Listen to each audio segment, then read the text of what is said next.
Hello students, जय श्री श्याम। आज twelfth class का जो हिंदी का जो टॉपिक है उसके बारे पर चर्चा करते हैं। तो हिंदी के अंदर एक ट्वेल्थ क्लास में एक टॉपिक आपका भाषा, व्याकरण और लिपि, तीनों अलग अलग टॉपिक है, एक साथ ही आपके कोर्स में आते हैं। इनका थोड़ा सा चर्चा करते हैं। सबसे पहले है भाषा। भाषा जो शब्द है वो संस्कृत की एक धातु है भास। संस्कृत के अंदर एक धातु है भास धातु, उससे ये जो भाषा शब्द ये बना है।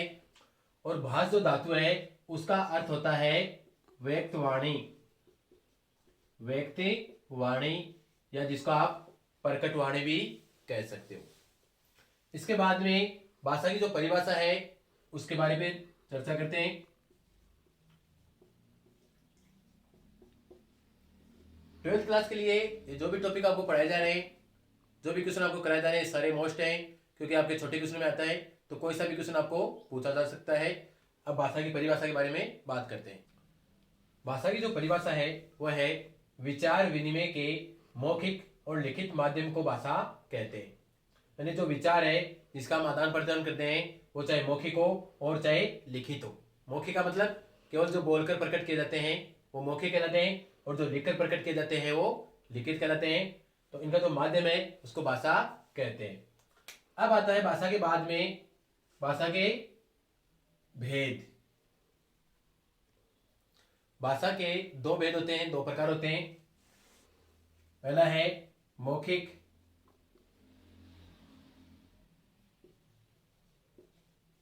और दूसरा होता है इसका लिखित।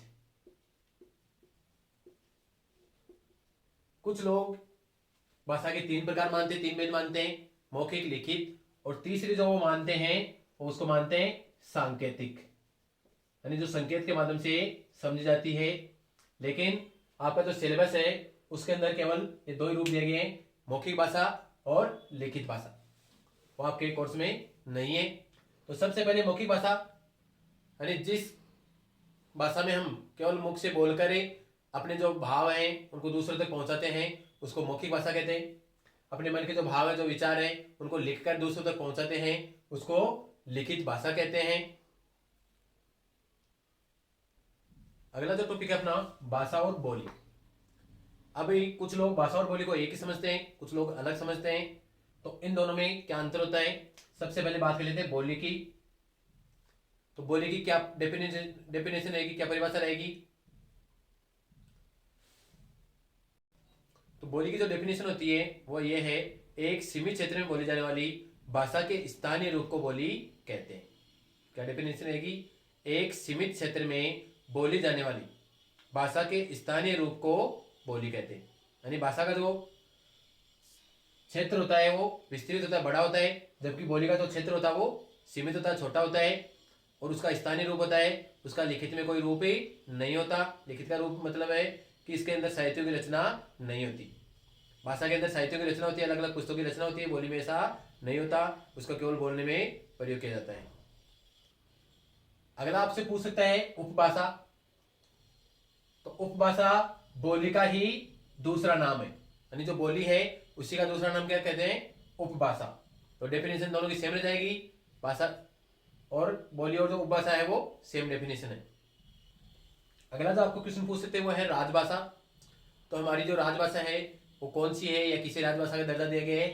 तो राजभाषा किसे कहते हैं, हिंदी जो भाषा है उसको राजभाषा कहा जाता है। ये भी आपको पूछ सकता है कि हिंदी को राजभाषा कब घोषित किया गया था।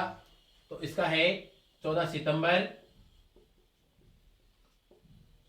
1949, यानी 1949 में इसको राजभाषा का दर्जा दिया गया। 14 सितंबर 1949 को इसका राजभाषा का दर्जा दिया गया। इसलिए हर वर्ष 14 सितंबर को कौन सा दिवस मनाया जाता है, हिंदी दिवस मनाया जाता है। तो ये था आपका भाषा और बोली, और एक उपभाषा, राजभाषा, इनसे संबंधित कई क्वेश्चन आपके एग्जाम में पूछे जा सकते हैं। दूसरा आपका जो टॉपिक है वह है व्याकरण, उसके बारे में चर्चा करते हैं।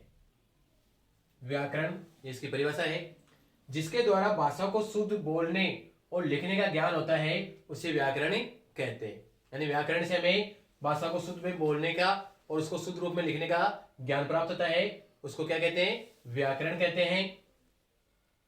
नेक्स्ट जो आता है वो आपको पूछ सकता है व्याकरण के अंग। व्याकरण के अंग पूछ सकता है आपको। तो व्याकरण के 4 अंग होते हैं, 4 अंग होते हैं। व्याकरण के 4 अंग होते हैं। पहला है वर्ण विचार, दूसरा है इसके अंदर है शब्द विचार, तीसरा है इसमें पद विचार, और चौथा है इसके अंदर एक वाक्य विचार।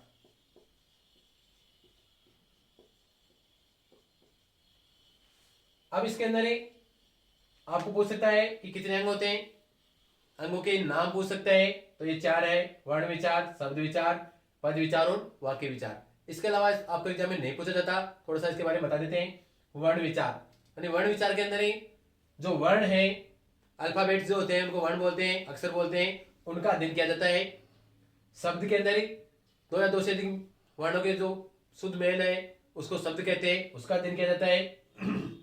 पद विचार, अब पद और शब्द ही कुछ लोग एक मान लेते हैं, कुछ लोग अलग मानते हैं, दोनों एक भी होते हैं अलग भी होता है। तो दोनों में क्या अंतर होता है थोड़ा सा चर्चा करते हैं इसके बारे में।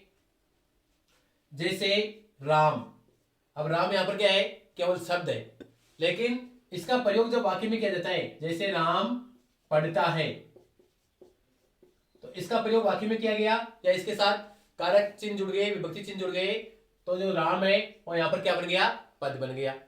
तो ये होता है पद विचार, इसके अंदर पद का अध्ययन किया जाता है। और लास्ट वाला जो है वाक्य विचार, इसके अंदर ही वाक्य से संबंधित जो जानकारी होती है उसको वाक्य विचार के नाम से जाना जाता है। नेक्स्ट आपका जो है इंपोर्टेंट टॉपिक लिपि। भाषा को लिखने के लिए जिन ध्वनि चिन्हों का प्रयोग किया जाता है उनको लिपि कहते हैं, या ऐसे भी कह सकते हैं कि भाषा के लिखने का जो ढंग है, जो तरीका है, उसको लिपि कहते हैं। इसकी डेफिनेशन हो गई, पूछ सकता है आपको एग्जाम में।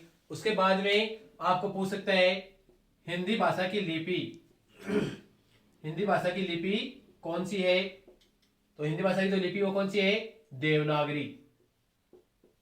उसके बाद में संस्कृत जो भाषा है उसकी लिपि का नाम भी क्या है, देवनागरी लिपि है।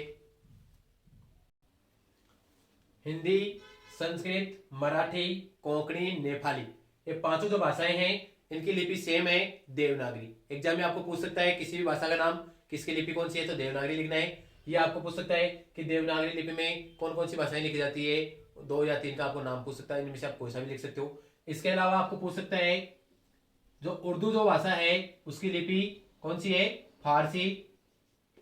पंजाबी जो है उसकी जो लिपि है उसका नाम क्या है, गुरुमुखी। उसके बाद में अंग्रेजी, अंग्रेजी जो भाषा है उसकी लिपि का नाम पूछे तो रोमन।